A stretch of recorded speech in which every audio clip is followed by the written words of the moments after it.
And that is a nice way for me to sort of ask, sort of my final question for you, brother, if that's okay. I just wanted to ask that for people who are considering becoming Muslims, what do you recommend? Why do you recommend Islam over other faiths like Christianity and Hinduism, Judaism? Why is Islam so important? I mean, everybody has different reasons. I just believe in absolute objective truth. So there has to be one truth in the world. I don't believe in the concept of like there's a truth in every religion, because there are bits and pieces of truth, but that's impossible because they are contradictory. So, for example, Hinduism believes in reincarnation, which goes in direct contradiction to Christianity, goes in contradiction to Judaism and Islam. And Christians believe Jesus died for your sins.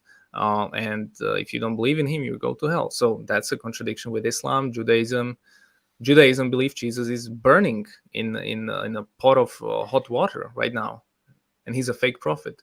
That's a contradiction between those two guys. So these religions are mutually exclusive. You can't just say all of them are fine. No, like there are many. Like I believe there's like thousands. I don't know, but there are some which are the foundations are solid. So you just look at those foundations, and if you look at the Islam, more importantly is to just say like, well, how do I know that this, let's say this book, the Quran? Wait, can I see? Yeah, I see it. How do I know like it's like who wrote this stuff?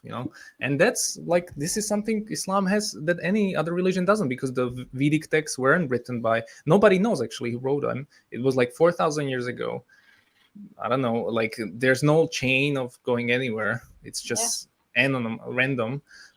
Then you have Christian Bibles, the books of they have been sort of also made by some of them are manuscripts, some of them are anonymous authors, which even Christians admit, which is fine. Like it's fine, because in my head was like, this is all religions, they are all built by anonymous authors, like this is normal. And then I learned, no, in Islam you actually can trace it back to the first Sahaba who memorized from the Prophet sallallahu alaihi wasallam. So you see, like the Prophet said this, the Sahaba, then Uthman made a mushaf, then it traveled again, and it has never been changed, and it's memorized.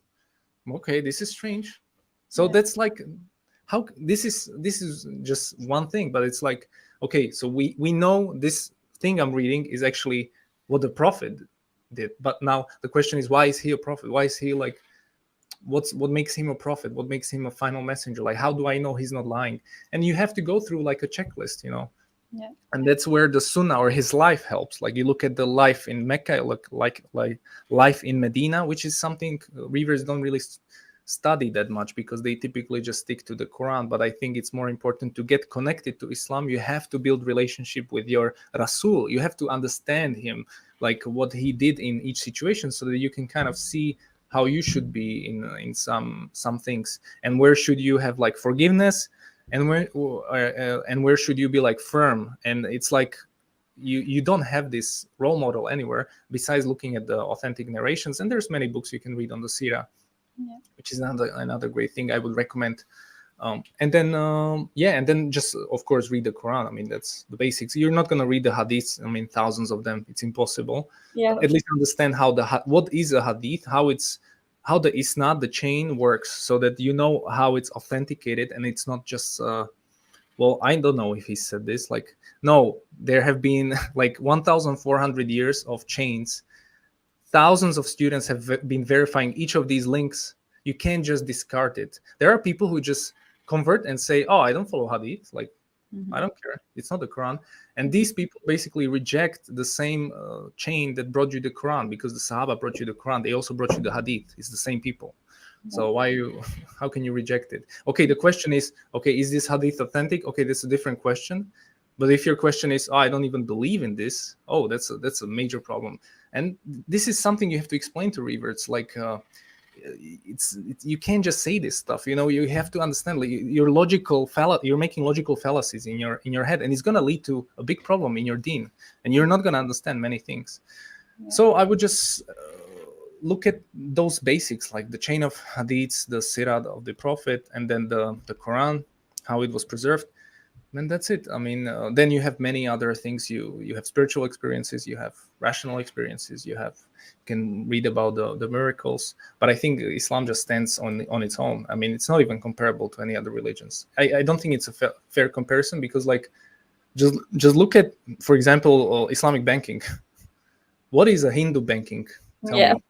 Like what about, like, have you researched like how complex is Islamic finance? It's actually one of the studies. Islamic universities have an entire department just studying Islamic finance. What other religion has this? Yeah. And then you have the entire Sharia, and you can break down the Sharia in multiple verticals. So it's such a complex system that no other religion can touch it in this. So yeah, it's just it might sound like a bit arrogant, but it's not arrogant. It's just I have 100% conviction in this. Mm-hmm.